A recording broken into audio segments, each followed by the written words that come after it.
大家有冇試過喺深水埗或者旺角求其入一間茶餐廳，諗住快手食餐晏，叫碟油菜，點知碟嘢上到嚟嗰陣，你真係以為自己對眼花咗？20蚊一碟油菜，碟上面真係得嗰6條細到好似營養不良咁嘅菜心，仲要老到咬唔入，啲渣多到好似食緊草咁。你嗰陣時心入面一定喺度諗，到底係我問題，定係呢個世界癲咗？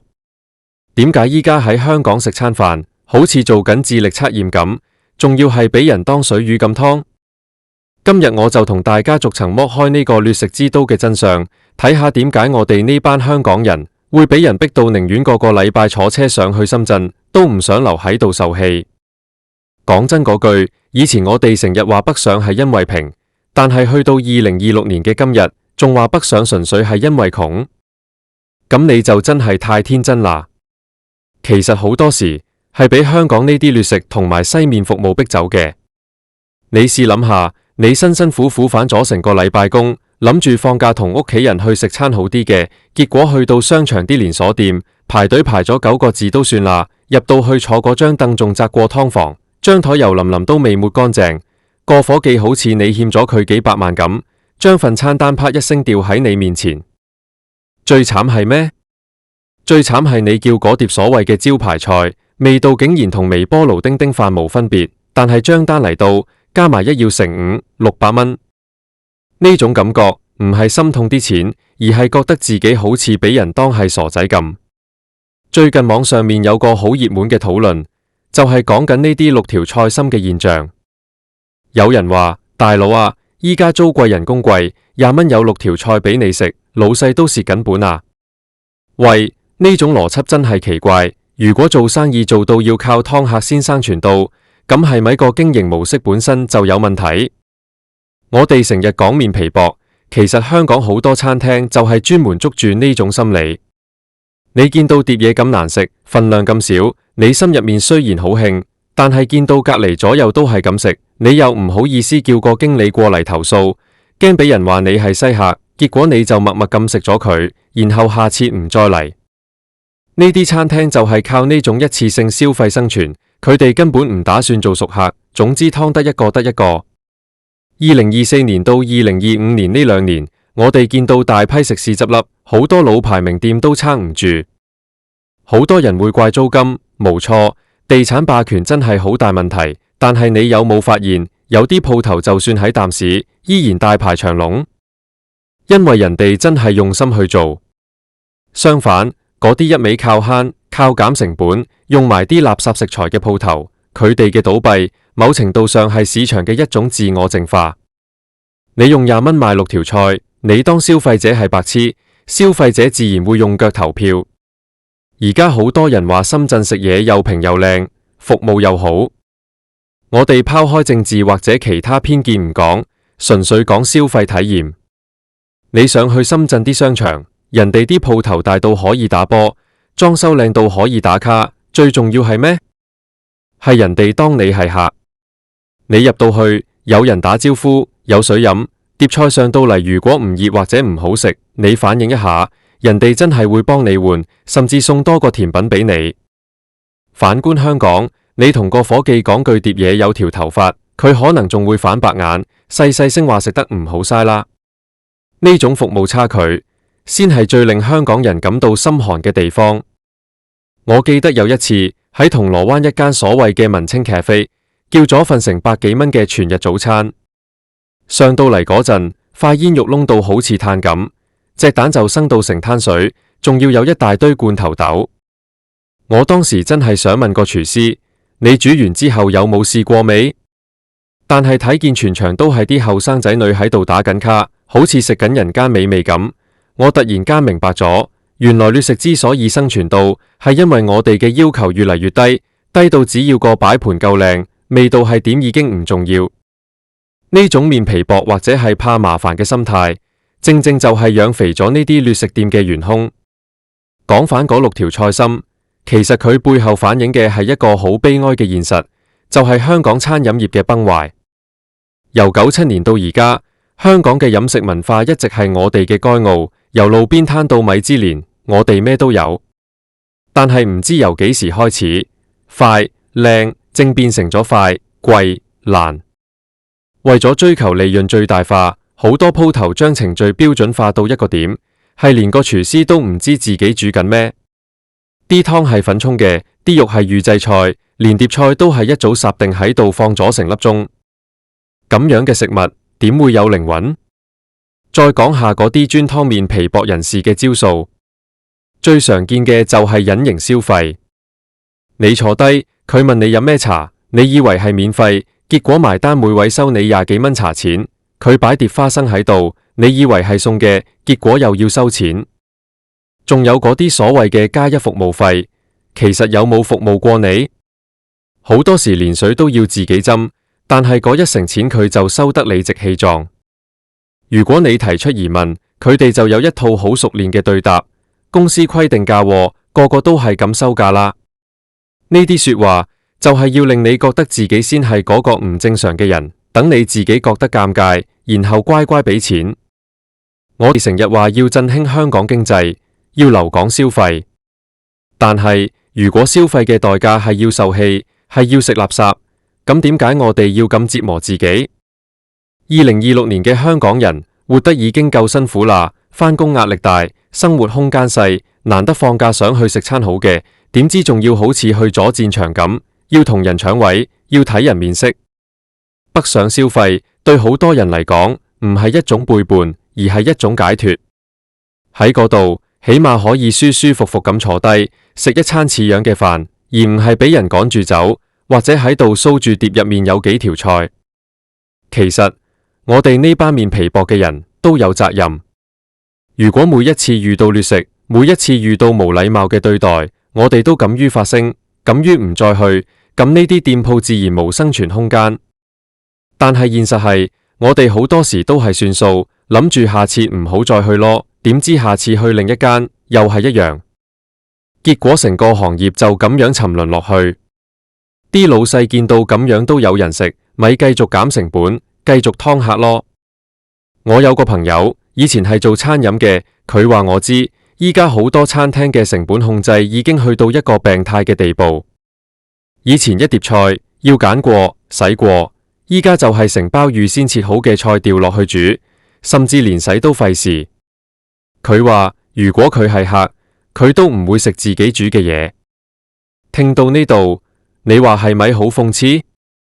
一個連廚師都唔敢食自己嘢嘅地方，竟然仲可以收人咁貴。要改變呢個現狀，唔係靠政府搞幾次夜繽紛或者發幾張消費券就得。最核心嘅問題係，香港嘅食肆有冇尊重過個食物本身，有冇尊重過個客？如果你仲係停留喺嗰種開得門就有人食嘅舊思維，咁你被市場淘汰只係時間問題。依家資訊咁流通，邊間係好嘢，邊間係劣食，網上一查就知。如果你仲諗住靠劏客，靠欺負啲面皮薄嘅老實人，咁你真係太睇低依家嘅消費者啦。講到底，逼人北上嘅從來都唔係深圳嘅食物有幾咁驚為天人，而係香港嘅部分食肆做得太難睇。當一份20蚊嘅油菜得返6條菜心嘅時候，你失去嘅唔止係嗰幾條菜，而係個客對你嘅信任。信任一旦冇咗，就真係幾多廣告都補唔返。所以下次如果你再喺餐廳見到嗰啲離譜嘅劣食，唔好再因為面皮薄而默默忍受啦。我哋唔係要無端端難為啲打工仔，而係要讓個市場知道，香港人雖然包容，但係唔代表我哋係水魚。我哋值得擁有更好嘅飲食環境，值得擁有嗰種食完之後會覺得真係好味嘅幸福感，而唔係一邊埋單一邊喺心入面爆粗，然後發誓下次一定要過關去食嘢。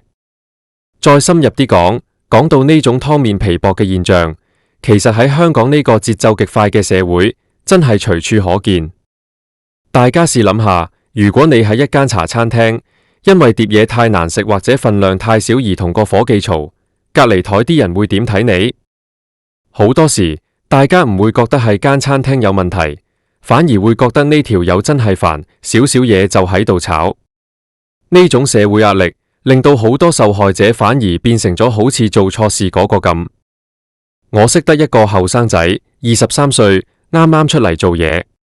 佢同我講，有次佢去食麵，碗麵入面有一隻完整嘅烏蠅。佢鼓起勇氣同個阿姐講，點知個阿姐一手攞走碗麵，連句對唔住都冇。5分鐘後攞返碗一模一樣嘅嚟，佢懷疑只係夾走咗隻烏蠅。佢當時真係好想據理力爭，但係見到全餐廳啲人都喺度低頭食嘢，個氣氛好似佢先係破壞安寧嗰個，結果佢最後都係冇食，埋咗單就走咗。呢件事佢記到而家。你話如果佢係你下次仲會唔會留喺香港食嘢？呢種面皮薄嘅文化，其實係一種成本。對消費者嚟講係心理成本，對成個行業嚟講係信任成本。當大家對香港食肆嘅期望值降到0，甚至變負數嘅時候，呢個行業就真係危險啦。我哋再分析下呢啲劣食店嘅心態，佢哋往往有一種唔憂做嘅傲慢，特別係一啲喺旺區人流大嘅鋪頭，佢哋覺得就算你唔嚟，都會有遊客嚟，都會有啲唔知頭唔知路嘅路人入嚟。佢哋嘅目標客戶根本唔係本地嘅熟客，而係嗰啲一次性嘅流量。但係佢哋忘記咗，2026年嘅今日，遊客都學精咗啦。佢哋會睇小紅書，會睇 Google Maps 嘅評論。當一間鋪頭嘅評分低過3分，連遊客都唔會入去。仲有，我哋講返6條菜心背後嘅經濟學。20蚊買6條菜，喺深水埗街市20蚊可以買到幾大包菜心？起碼有2、3斤。一斤菜入面有幾多條？起碼幾十條。換言之，餐廳嘅食材成本可能連1蚊都唔使。當然，你要計租金、水電、人工。但係，如果你嘅利潤係建立喺極度壓榨消費者嘅獲得感上面，呢種生意係唔長久嘅。一個客食完之後覺得唔值，佢呢世都唔會返嚟，佢仲會同身邊10個朋友講唔好嚟。呢種負面營銷嘅殺傷力係你嗰幾十倍利潤補唔返嘅。反觀深圳，點解人哋做得起？除咗地租平之外，更重要係競爭。深圳嘅餐飲業競爭大到你想象唔到。一間鋪頭如果做得唔好，3個月就執笠。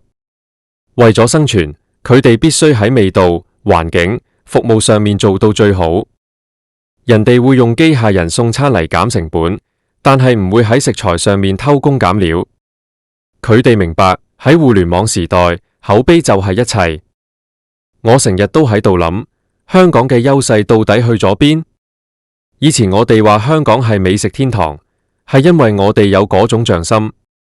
無論係一碗雲吞麵，定係一碟乾炒牛河，大排檔嘅師傅都會用心去炒，講究火候。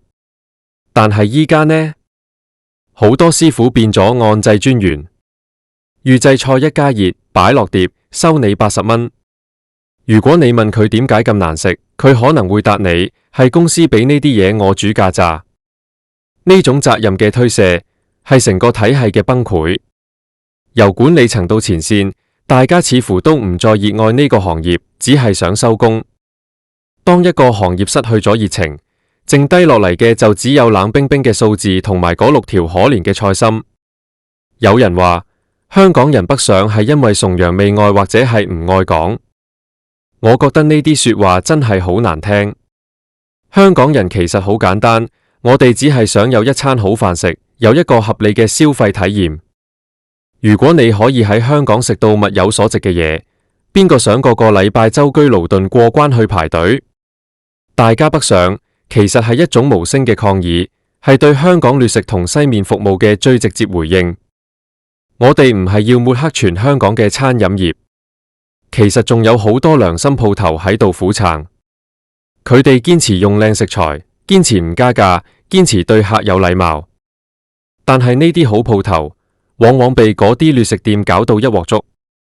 因為消費者嘅信心係整體性嘅，當大家對喺香港食嘢呢件事感到恐懼或者厭惡嘅時候，好鋪頭都會受到牽連。所以我喺度真係想呼籲一下，如果你係開餐廳嘅，請你對得住自己個招牌，對得住個客。如果你係消費者，請你唔好再面皮薄，遇到唔合理嘅嘢，禮貌咁表達出嚟。如果碟菜真係得6條，你就問佢，請問你哋係咪上漏咗？如果服務唔好，你可以選擇唔俾加1，或者直接反映俾經理聽。我哋要重建一個正常嘅消費市場，每個人都有責任。香港嘅飲食文化唔應該止步於此。我哋有咁好嘅根基，有咁多人才，唔應該俾呢啲劣食歪風搞到我哋要北上尋食。希望喺不久嘅將來，我可以喺香港嘅街頭隨便入一間鋪頭，都能夠食到一碟熱騰騰、份量足、味道好嘅油菜，而唔係喺度掃住1、2、3、4、5、6，然後心入面滴住血。講到尾，呢個世界冇邊個係奉旨要俾你劏嘅。面皮薄嘅人總有一日會變硬，等佢哋徹底失望嗰陣，佢哋就唔會再俾機會你。到時你個鋪位就算係正中心，都只會係死成一座。希望呢一日唔會真正嚟臨。今日嘅分享就到呢度，大家對於北上消費同埋香港劣食有咩睇法？係咪都覺得香港食嘢越嚟越貴，越嚟越難食？留言同我交流下啦。如果你覺得我講得有道理，記得分享俾你身邊嗰啲成日面皮薄俾人劏嘅朋友睇下，叫佢哋醒下啦。我哋下次再見。